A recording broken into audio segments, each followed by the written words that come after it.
On Questions for Now, we ask big thinkers today's big questions. Questions that matter to CX leaders. So far, many of these questions have been about the big picture. They've been questions for brands. How can your brand... But this episode is for you, the CX leader, as an individual. And it starts with a couple of questions I'd like you to think about. Would you describe yourself as customer obsessed? And how successful are you in rallying others around the wants and needs of your customers? Many CX leaders face an uphill battle trying to get their wider organization to adopt the same mindset. A Forrester study revealed that just 8% of organizations would be considered customer obsessed, which they define as putting the customer at the center of your leadership, strategy, and operations. Execs who mirror the priorities of their customers position themselves and the brands they represent to attract new customers and keep their current ones happy. With a number of studies showing that when leaders can demonstrate the link between customer satisfaction and their organization's financial metrics, they're more likely to achieve customer experience success. So today on Questions for Now, we'll ask, how can you act as a customer experience change agent in your organization?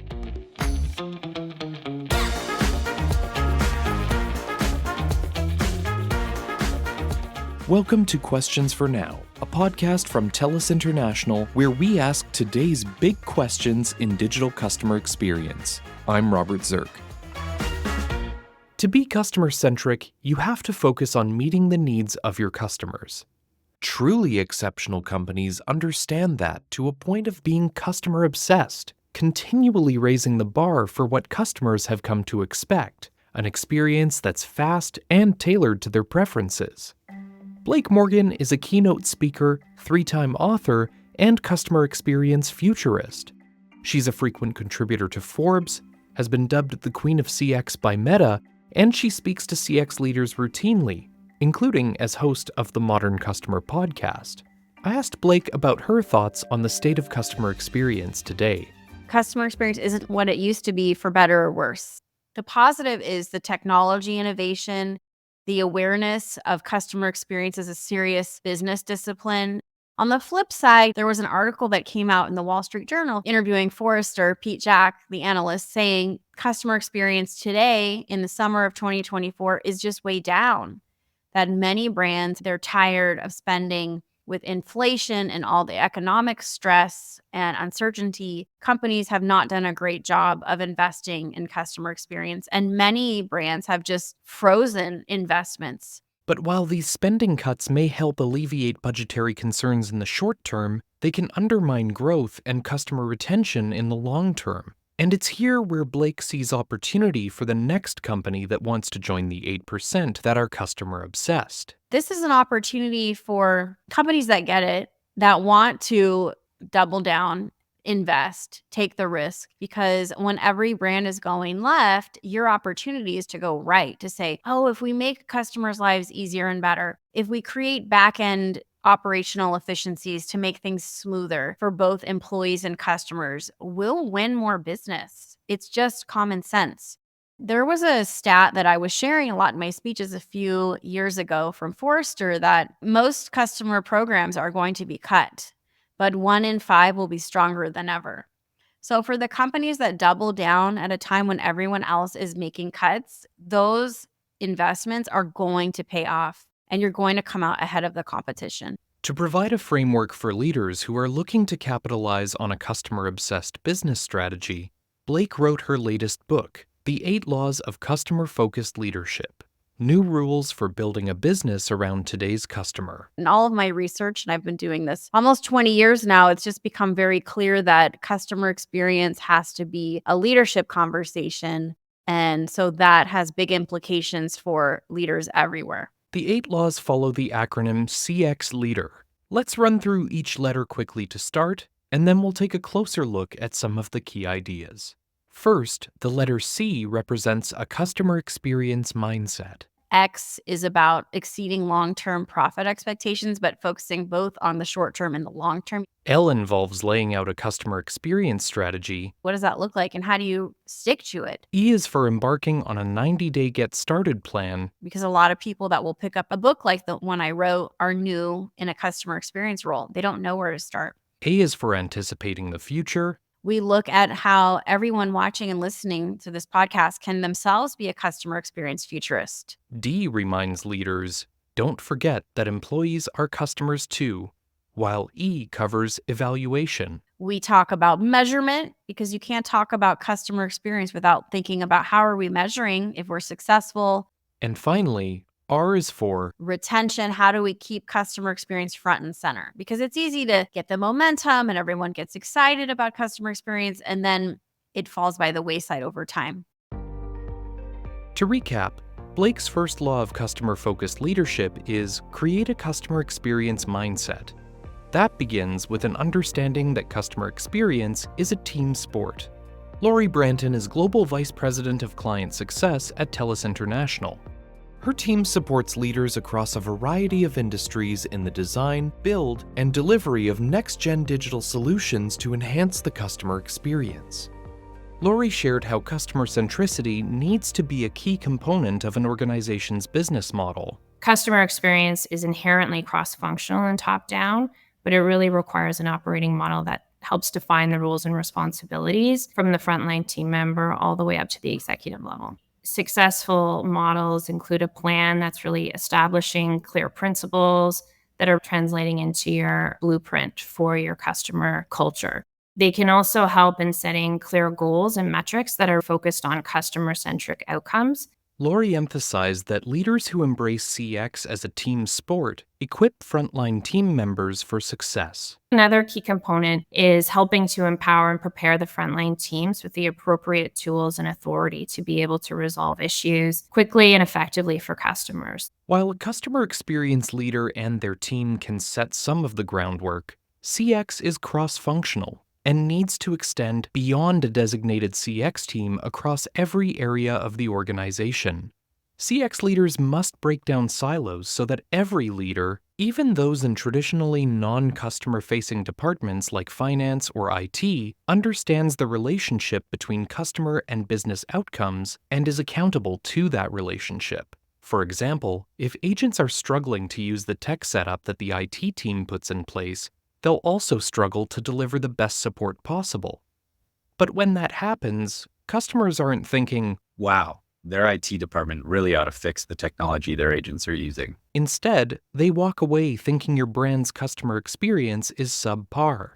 Lori notes that despite the net benefits of fostering customer centricity, it isn't simple to pull off. It does require a lot of time and energy to ensure teams are aligned. They're continuing to keep the customer experience front and center. And as we talk, customer expectations are changing. So this is a continuous process. And I think companies often stumble when they cannot unify under a common set of objectives or measures that really transcend their individual department goals. So the key is really around how we're compromising, collaborating, and recognizing that this is really a shared mission to move beyond any siloed objectives to a more collaborative, customer-centric approach. Blake stresses that leaders throughout organizations need to reframe the way they think about customer experience. Customer experience is very simple. And I think that over the years, I've just noticed how complicated everyone makes it. And I've realized that what it takes to be customer centric, it really is your people. It is each individual working at your company every day, jumping up out of bed, excited for their work, having purpose in their work, feeling engaged and connected to the work, understanding the importance of them showing up and bringing their full selves to work. So customer experience is just a decision, but to create a culture where every employee is making that decision every day across the company in every meeting, it's really hard to do. And so most companies fail at it. If you're a leader and you want your employees to make customer experience a decision every day, well, guess what? You, the leader, have to make the decision first. You have got to exude that energy for influencing change, You have got to be a leader where when you speak, you can change the molecules in the room because you care. You care deeply. So your employees will care because that energy cascades down and creates that customer-centric culture. For CX leaders, Blake notes that it can be as simple as starting with a smile when talking about customers or talking to your team members. How many people watching and listening to this podcast before they start the day of work, they just even talk to their employees like, hey, how was your weekend? How are your kids? Are you planning a vacation this year? Small talk, like talk about the weather, talk about what their favorite foods are, favorite music. We're full people with colorful lives. And I think that it's important as managers to create that culture of caring where I care about you as a person, not just as a producer working here. I care about your life. And then you'll get to see that trust build when you form relationships with your teams. In the 8 Laws of Customer-Focused Leadership, Blake highlights the importance of a 90-day Get Started plan, a key component of which is to keep the lines of communication open at every level of the organization so that you can formulate an honest assessment of the employee experience as well as qualitative customer feedback. I advise everyone to first, no matter your level at your company, listen. It's very obvious, but go on a listening tour. Definitely listen more than you speak. Once you understand the gaps in the business, you can start to figure out who you need to have on your side to get things done, what tools, where are the gaps, where are the opportunities. I've found that these are some of the more effective strategies from executives like Ollie Bauhaus, the former chief technology officer for makeup brand Sephora. He was in charge of a lot of the digital transformation that they had that was really successful. And he did such a great job to also take ideas from employees and really create some of the first digital products of their kind. It's called Visual Artist, where customers can use augmented reality to try makeup on. Sephora was one of the first to do that. He found that idea by just listening to employees on his listening tour. So I think that part of being a customer experience change agent is understanding how to win friends and influence people. You will need partners and advocates. And that means that when you go in, don't start day one with an agenda. Start with listening and understanding. And as leaders foster customer-centric thinking among their teams, employees will take greater pride in their work.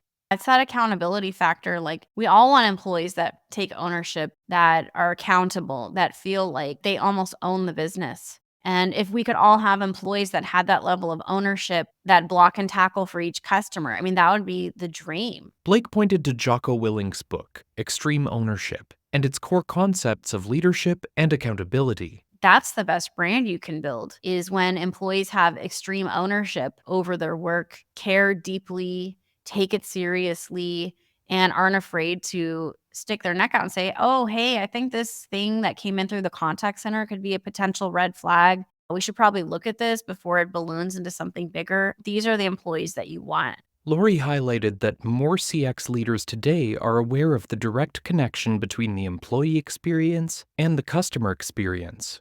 I think we all understand that engaged team members ultimately are delivering stronger performance. They achieve higher customer satisfaction, and they can better innovate because they're able to tailor their recommendations and what success looks like directly to the customer-focused outcomes. Intuitively, companies understand the linkage, and there's been multiple studies and examples that show there's a strong correlation in having a customer-centric culture and things like higher revenue, increasing profitability, revenue retention, and brand loyalty. For example, Forrester research shows that customer-obsessed companies generate 2.5 times more revenue than companies that aren't customer-obsessed. But there is a discrepancy between the belief in customer centricity and its practical application. And there's many reasons for that.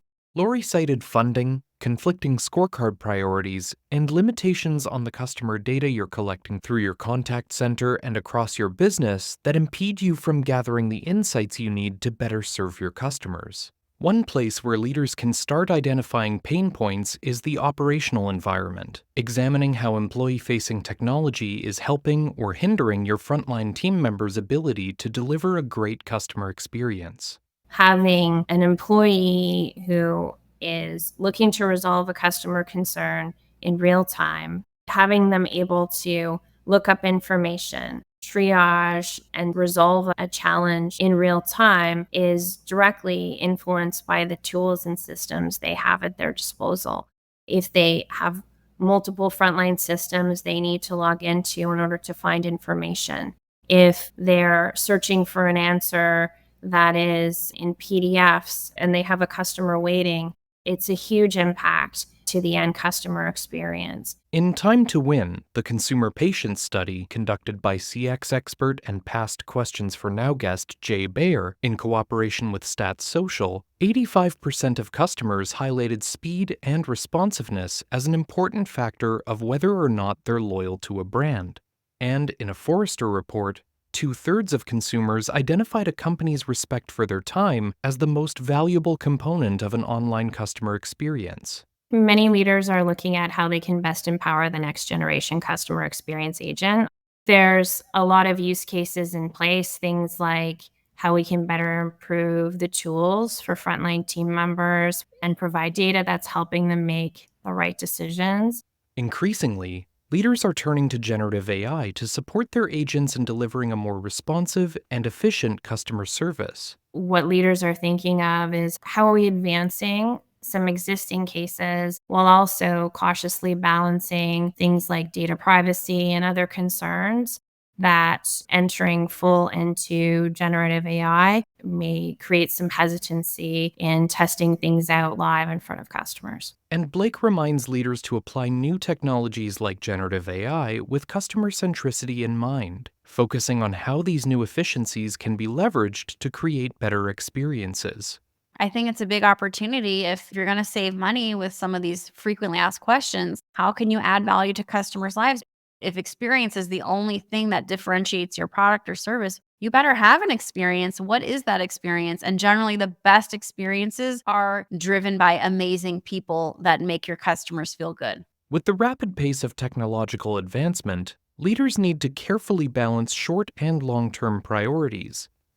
This ties into another of Blake's 8 CX laws, where she advocates for leaders to become customer experience futurists. One of the biggest hindering blocks to customer experience that I've seen is this. Most executives struggle to hold two opposing ideas in their mind at one time. So how can we take care of the business needs today while also planning for the future? We all have to take care of today's agenda, but what about growth and innovation in our own lives? Maybe our dreams are to take our kids on vacation or get in shape or learn a new language. You have to come up with some kind of plan for yourself to see that future vision of yourself. But you can't throw out all the responsibilities for today. So again, being a futurist, especially from a customer experience perspective, it's understanding the importance of taking care of your customers today and all those fires we put out in customer service. But it's also understanding the opportunity to create a growth plan, a higher vision for our programs of where we want to be, whether that's through technology or hiring better, great people, retaining our employees. Blake referenced a quote by Forrester: "Customer experience is a game of inches rather than yards." This quote is an adaptation of a phrase that's associated with American football and popularized by a speech delivered by Al Pacino in the film Any Given Sunday. The idea is that small details, marginal gains, and incremental progress all add up and can make the difference between winning and losing or success and failure. So even just a few tiny inches of progress can be a huge growth strategy and help us win. We can just make a few small improvements, and through that, we're going to end up winning more market share. In the book, I have some more hardcore futurist tools like horizon planning, scenario planning, thinking about what could happen. But I also talk more just about growth, change, and innovation. I actually, in that section, talk about David Geffen. You would think, what is a record company innovator? What does that have to do with customer experience and customer service? But I think that's the fun of the book is I take examples from the real world of innovators, people that are pushing the bounds, and I bring it back to the contact center and to customer service and say, hey, we can all be more and do more and achieve success if we think a little differently. Another customer experience futurist Blake mentions in the 8 Laws of Customer-Focused Leadership is David Coady. author of the book Winning Now, Winning Later, and the former CEO of Honeywell. He inherited the company in the early 2000s. No one thought he would succeed. He came from GE, and he knew that in order to prove Wall Street and all the naysayers wrong, he was going to have to figure out how to turn this multinational conglomerate to win now and also win later. And he did that. He did that by personally, even though he's CEO of this billion-dollar company, he decided to start calling customers directly because he found that his teams were lying to him about the health of the company. Plant managers at this company, if they didn't feel a flaw in the customer experience was their fault, they wouldn't include it in reports. So he was getting reports when he started that everything was great. But upon meeting customers, they were saying things to him like, "It's so nice to meet you. We're about to sue Honeywell because you haven't done your share of what you promised to do for us." And so David Cody is the example of a leader who really has the customer experience mindset, who in his many years at Honeywell dove in, really understood where the gaps were. He wasn't above what I call flipping burgers next to customers or employees to understand the needs of the business. And so his book, Winning Now, Winning Later, is an amazing book for anybody who is at the leadership level that wants to understand what does it look like to have a CEO that really embraces customer-focused leadership. He turned his company from a 20 billion market cap to 120 billion market cap when he left. So I have a lot of examples in the book, but I would say Honeywell is a really interesting turnaround. It's a really complicated, large company with many divisions and products. But it just goes to show that all it really takes is one leader that decides to advocate for customer experience, and the whole company can turn around.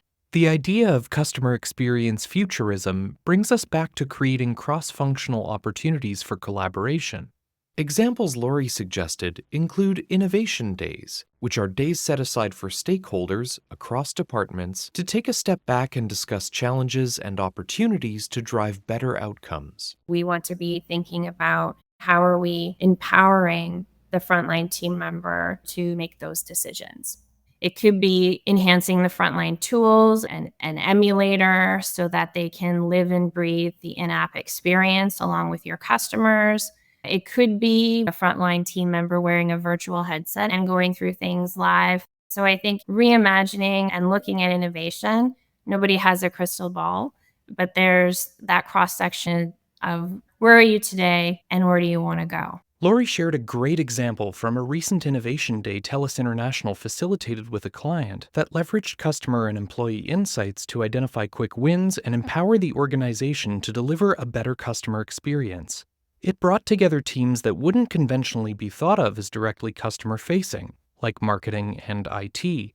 But each team's insights, when challenged to approach their roles from a customer-focused lens, proved to be valuable in holistically transforming the organization. We have the IT stakeholders at the plate listening to the transformative power by making decisions around how we're routing calls, how we're enabling things like digital concierge or enabling pop-ups that show the next best action, for example.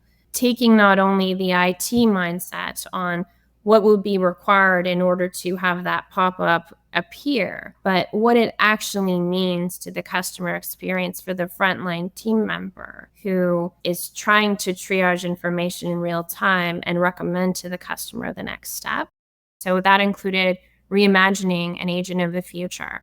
That included trying to look at ways in which similar clients are trying to resolve challenges and how they're approaching it. So looking at it that way, narrowing it down, having a broader set of stakeholders focus on the problem. We've been able to shortlist a couple of ideas to bring forward in solution, in addition to looking at a larger redesign on the customer experience that includes everything from in-app all the way to the face-to-face interactions within a store. Wins like these can be very encouraging and can help to demonstrate the return on investment for CX to senior leadership.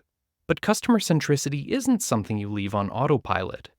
Blake reiterated the point that customer-focused leadership is not a short-term initiative, it requires constant upkeep. Kind of reminds me of New Year's resolutions. We all start January 1 with big ideas of what we're going to commit to that year. And by February or March, it's like gym memberships. They often fall to the wayside and people cancel them after a few months. So, how do you keep these customer principles as part of your daily practice? Customer experience is a wash, rinse, repeat effort. It never stops. You have to do it all the time. It has to just be part of the way you do business. Because if you don't build it into your culture and your operations, it will fall by the wayside. And if you want to win and compete on experience, it can't be an afterthought. It has to be a core part of what you do every day. One way to keep customer centricity connected to business outcomes is to ensure constant monitoring, measurement, analysis, and a feedback loop to improve service delivery. Lori suggests leaders focus on real-time and voice of the customer-related metrics, which can include NPS, CSAT, or customer effort. Those are what we're typically looking to connect back to our customer on what that means from how they operate their business in real operational savings or growth and loyalty-based metrics. Gallup Workplace research indicates that a 25% growth in customer loyalty is associated with companies who emphasize customer centricity.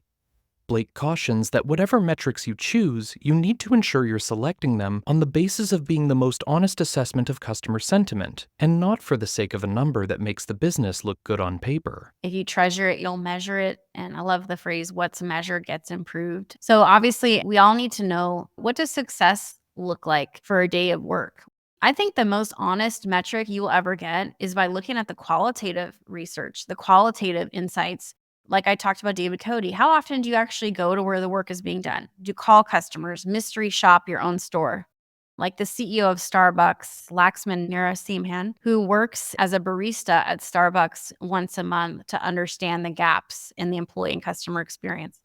Qualtrics did a study that people are not filling out surveys like they did before, that engagement is down with surveys. So if customers don't want to fill out our long surveys anymore, how else can we gather feedback and data? There's Fred Reicheld's new improved version of his metric, earned growth rate, which is how many new customers come in through referrals from past customers. It's a little tricky to do because you have to track each customer number and figure out how they came in. But I mean, it's tied to sales. It's like, how many customers come back? How long did they stay with us? That's customer lifetime value. How many of our employees stay with us? So I think that it's a commitment to honesty, to the real raw data and feedback, not just having the spreadsheets so we feel good about ourselves and the reports that aren't always accurate. Usually your frontline is the first to know if the customer is happy or not. So talk to the frontlines. Lori notes that a trusted CX partner like TELUS International, which supports more than 650 clients worldwide across a wide range of industries, can help leaders prioritize the steps that focus on the customer and maximize ROI. The result is an intentional framework built collaboratively through data-driven recommendations that serves as a roadmap to drive long-term business outcomes. The CX leader is constantly trying to level and elevate and amplify the customer feedback within an organization, while at the same time, that feedback is also evolving. It's that structure you need in place to ensure that you're constantly learning. You're constantly prioritizing in the face of ever-changing technology, competitive dynamics, market dynamics, and expectations of customers. Having the appropriate allocation of time or budget to sit and think through the customer-centric culture and unify on those objectives is so important. And whether that's done on an annual basis, a quarterly basis, a monthly basis, a daily basis, through the organization at various levels, you need to have that structure in place in whatever vehicle, whether that's a center of excellence, whether that's a forum, a meeting, have the right representation that's cross-functional and constantly be learning and constantly be innovating.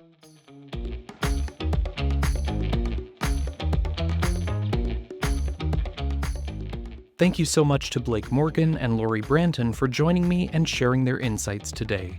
Blake's new book, The 8 Laws of Customer-Focused Leadership, is available now from HarperCollins Leadership, and you can purchase it on Amazon or at 8cxlaws.com. We'll place a link to it in the podcast description as well. Thank you for listening to Questions for Now, a TELUS International podcast. If you'd like more insights geared toward customer experience leaders, be sure to follow Questions for Now on your podcast player of choice to get the latest episodes as soon as they're released. I'm Robert Zirk, and until next time, that's all for now.